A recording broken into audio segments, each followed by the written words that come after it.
Hi there, fourth graders. Welcome back to Ready, Set, Read. As you know, I'm Miss Graves, and I am so glad that you are here with me today. Have you ever wondered how we actually use the rocks and minerals we've been studying throughout our unit? Well, on today's episode, we will learn all about how rocks and minerals are used in everyday life. Before we get started, let's make sure you have your week 6 distance learning packet, a pencil, and some scratch paper. I'll give you 10 seconds to gather your materials so we can get started. 10, 9, 8, 7, 6, 5, 4, 3, 2, 1. All right, you got everything? Your week 6 distant learning packet, your pencil, and a piece of scrap paper. Let's get ready to learn. As I said, today we will learn how rocks and minerals are used in everyday life by reading sections of 2 books, Everything Rocks and Minerals and Real World Science, Rocks and Minerals. Afterwards, we will answer questions about the texts. I can't wait to get started. Today we are going to read the first text in your packet about how people use rocks and minerals in their everyday lives and answer the first text-dependent question together. Then, after the episode, you will read the second text and answer the rest of the text-dependent questions. Our text this week will help us respond to our text-focusing question, how are rocks and minerals used in everyday life? We're ready to start reading, so I'll give you a few seconds now to turn to the first text in your packet so you can follow along as I read.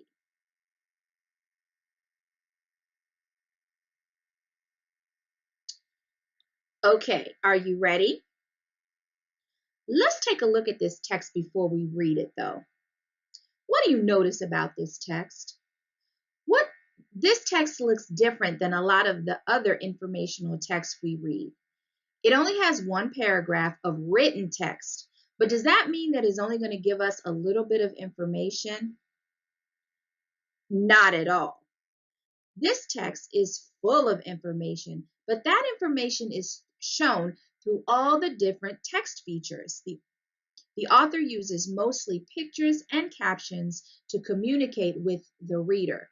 So as we are reading, we have to make sure we consider all of the text features and read all the information shared through them. So let's get started. Ready? I'm going to read all the information on both pages, starting with the heading. Rocks as resources. When people think of natural resources, rocks are not usually at the top of the list, but rocks are surprisingly important resources.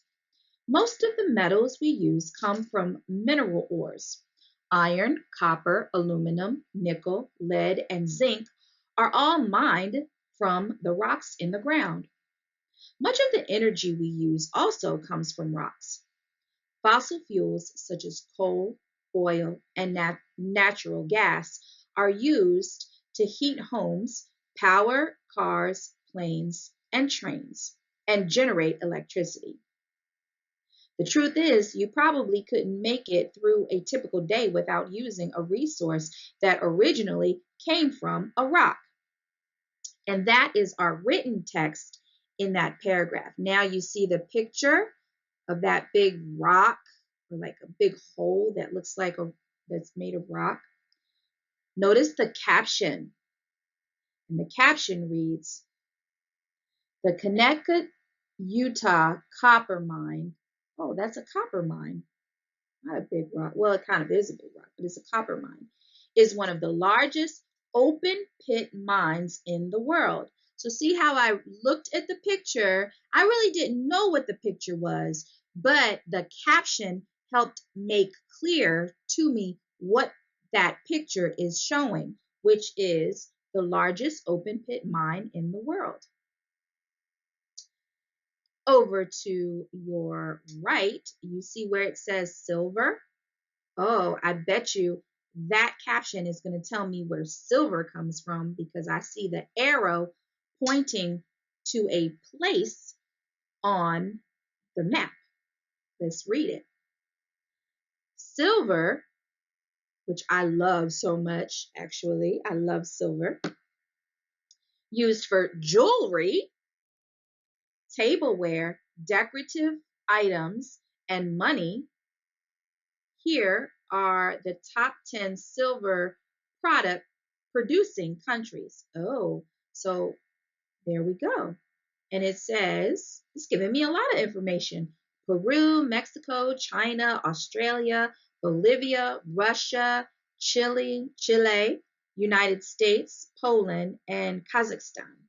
And those are all the places where silver is.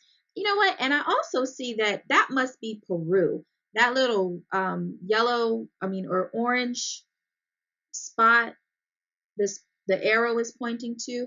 And I know that's Peru because even a text feature where it says Peru is in bold. And I know bold, when I see a bold print, that means the author wants me to know that that's something very important. Let's look at the next page. Ooh, we are getting a lot of information. I think I'm getting more information from the text features than I'm getting from the paragraph, actually. But that's just me. At the top of the next page, it says coal. Coal, one of the main fossil fuels, is used to generate electricity and power factories. Here are the top 10 coal producing countries: China, India, the United States, Australia, Russia, South Africa, Indonesia, Germany, Poland, and Kazakhstan. All right. Salt. I love salt.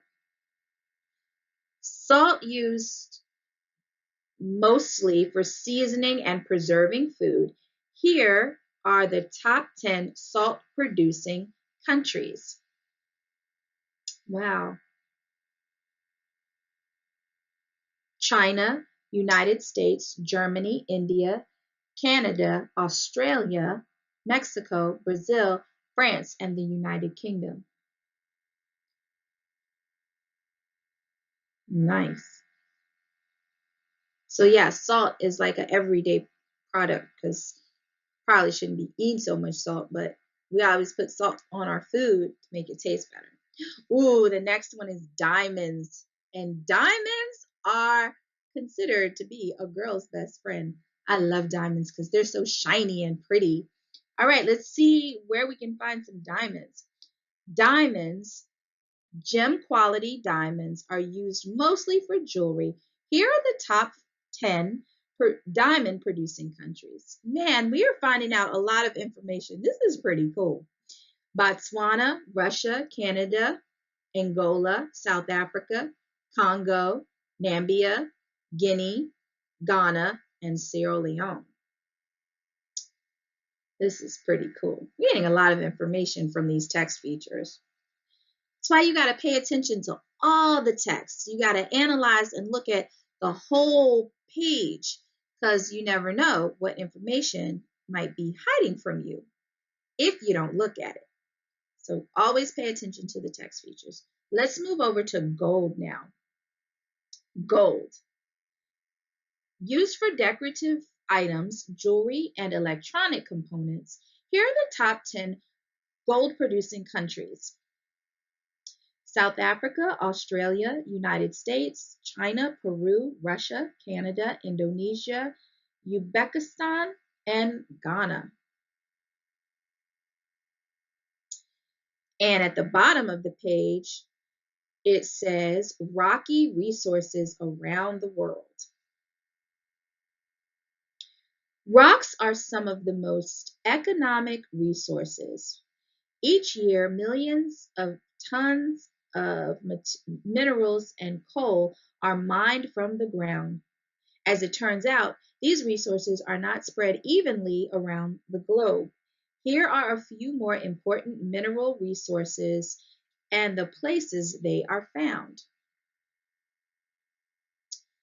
And I probably should have read that paragraph first, but my eyes were kind of drawn to the other text features. But it's okay because it's still giving me information about the about rocks and minerals in everyday life. And our last one on this page, our last text feature says iron ore, used to make steel, one of the most important construction materials. Here are the top 10 iron ore producing countries: Australia, Brazil, China, India, Russia, Ukraine, United States, South Africa, Canada, and Sweden. So I can say that these text features have helped me understand or giving me some information on where the top 10 places are in the world that produce these minerals and rocks. So make sure to pay attention to the text features, not just the written text, because the text features can provide us with good information as well.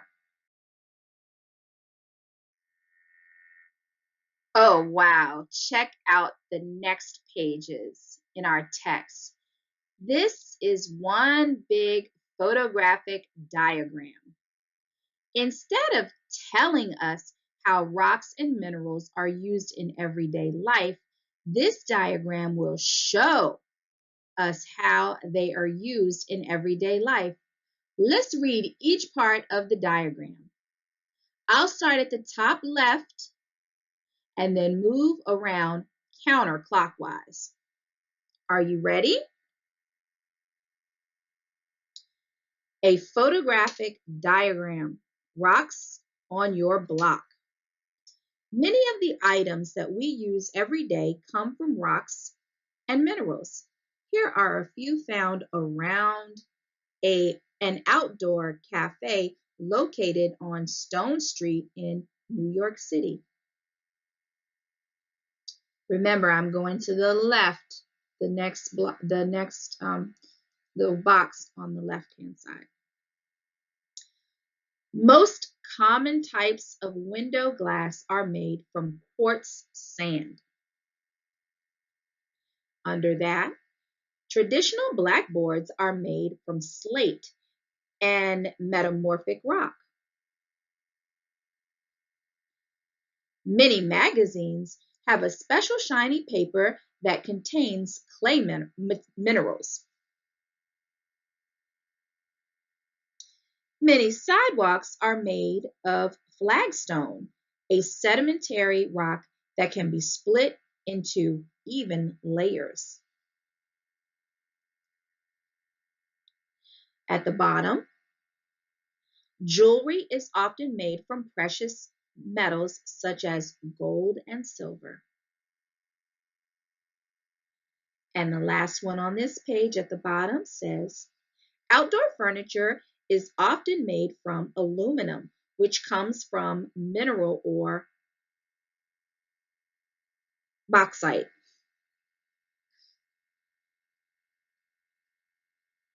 And at the next page, it says at the top, oh no, not at the top, guys, at the bottom, because I'm going around. So at the bottom on the right-hand side. Many older streets are paved with cobblestones made of granite. Electronic equipment such as cell phones and laptops have circuit boards that contain wires that come from copper ore. And make sure that as I am reading the caption, you're taking a look at the picture as well. And try to find the item that the yellow line is pointing to so that you know exactly what the caption is talking about. Curbstones are usually made from granite or marble. Many buildings contain concrete, which is made from limestone and sand. Most street signs are made from galvanized steel, which comes from iron ore.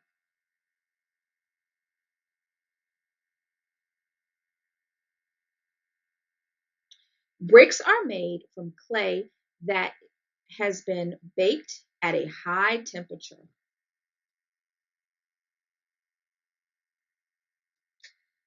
Lintels over windows and doors are often made from natural stone, such as sandstone or marble. Fire escapes are made from either iron or steel, which comes from iron ore. And our last caption up top, lampposts can be made from a variety of metals, including iron, steel, and copper, all of which come from mineral ores.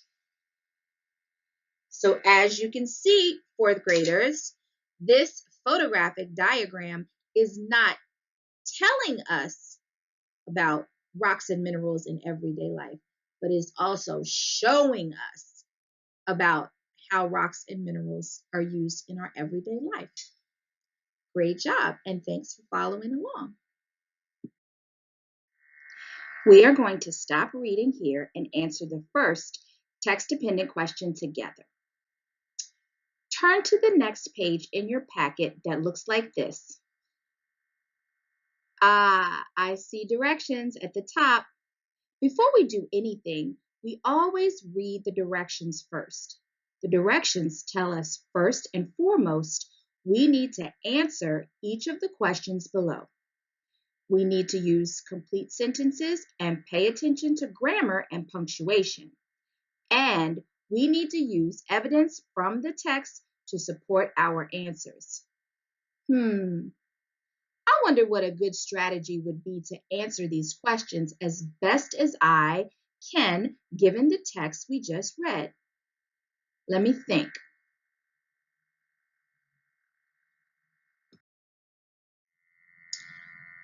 Well, when reading informational texts, another great reader strategy is to use both text evidence and text features to understand and explain the big ideas of the text.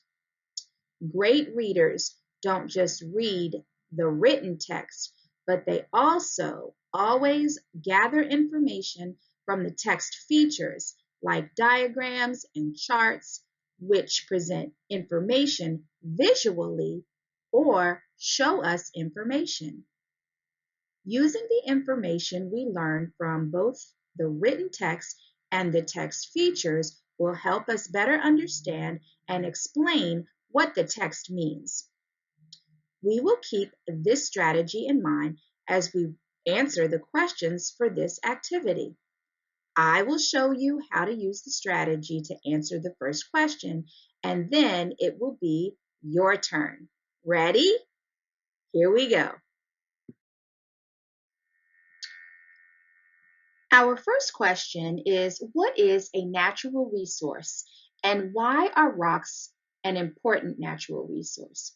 Watch how I use our great reader strategy of using text evidence and text features to understand and explain the big ideas of the text to find the answer to this question. I remember that the first text was all about how rocks are resources. So I'm going to turn back to the first text. In your packet, you will see this part of the text next to the question to help us focus on finding the answer. Let's take a look at the first page of the first text. Here We have written Here we have written text and text features that may give us the evidence we need for our answer. Since there's one paragraph of text here, I'm going to start with rereading that first text to see if that explained the big idea of what a natural resource is and why rocks are important natural resources. Let's read. When people think of natural resources, rocks are not usually at the top of the list, but rocks are surprisingly important resources. Most of the metals we use come from mineral ores. Iron, copper, aluminum, nickel, lead, and zinc are all mined from the rocks in the ground. Much of the energy we use also comes from rocks.